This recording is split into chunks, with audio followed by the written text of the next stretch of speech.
জাতি হিসেবে আমাদের যে অবস্থান, একটু চমৎকার অবস্থান। দুই পাশে দুই মহাশক্তি আমাদের, ভারত আর চীন। তারা দ্রুত গতিতে এগিয়ে যাবে। আমরা যেহেতু মাঝখানে আছি, আমাদেরকে ফেলে যেতে পারবে না।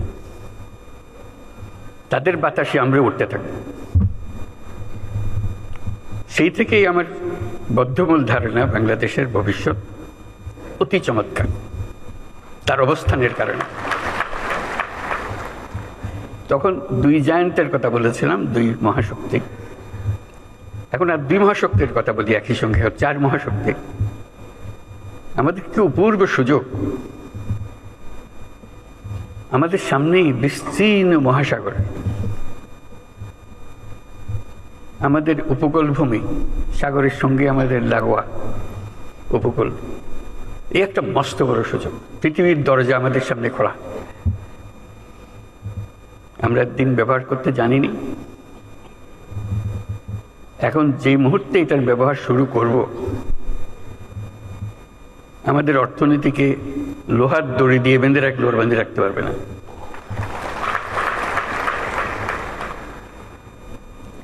এবং আমাদের উত্তরে হলো সে বিখ্যাত হিমালয় পর্বতমালা, যেখানে জমে আছে আমাদের যাবতীয় শক্তি, হাইড্রো পাওয়ার। কত শক্তি দরকার বাংলাদেশের, এখানে সব জমা আছে, হারিয়ে যাচ্ছে না, শুধু নেবার অপেক্ষায়। শুধু প্রতিবেশী দেশের সঙ্গে একটা সম্পর্ক করা, যাতে করে আমরা এই 40 মাইল বা যে দূরত্বটুকু দুই দেশের মধ্যে আছে, নেপাল আর বাংলাদেশের মধ্যে, ওটুকু অতিক্রম করা। আর কিচ্ছু না। ওরা এক পায়ে খাড়া, নেপাল বারে বারে বলছে আমাদের এটা নিয়ে যাও।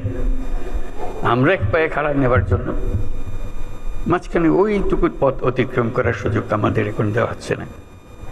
আশা করি তাদেরই কারণে, তাদের অর্থনৈতিক কারণে সেটা আমাদেরকে দেবে।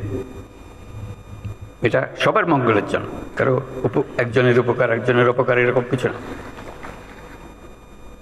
যদি আমরা সেই পথটা খুলে পাই, এখন সামান্য কিছু পেয়েছি, ওটাও কিছুই না, বড় আকারে যদি পাই, বাংলাদেশকে আটকে রাখার কোনো ক্ষমতা কারো নাই। আমরা মহা সৌভাগ্যবান এক জাতি, তার অবস্থানের কারণে।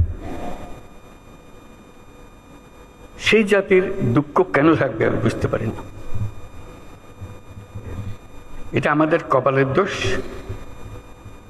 নাকি আমাদের চরিত্রের দোষ, না আমাদের চিন্তার দোষ?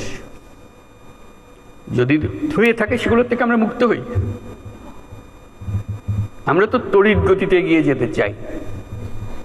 এটা একটা মহাশক্তিধর অর্থনীতি তৈরি হবে। আজকে কুমিরা থেকে টেকনাফ পর্যন্ত যে উপকূল ভূমি, সেখানে যদি কাতারে কাতারে সব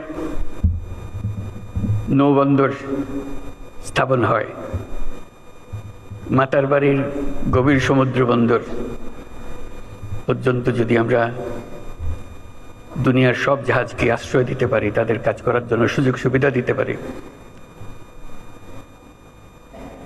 আমাদেরকে আটকাবে কে? এবং শুধু যে সমুদ্র বন্দর আমরা ব্যবহার করব, আমাদের মালামাল যাবে, তা তো না। আমাদের একটা নিজস্ব অর্থনৈতিক অঞ্চল আছে, সেই অঞ্চলটাকে আমরা এখনো খুলতে পারিনি।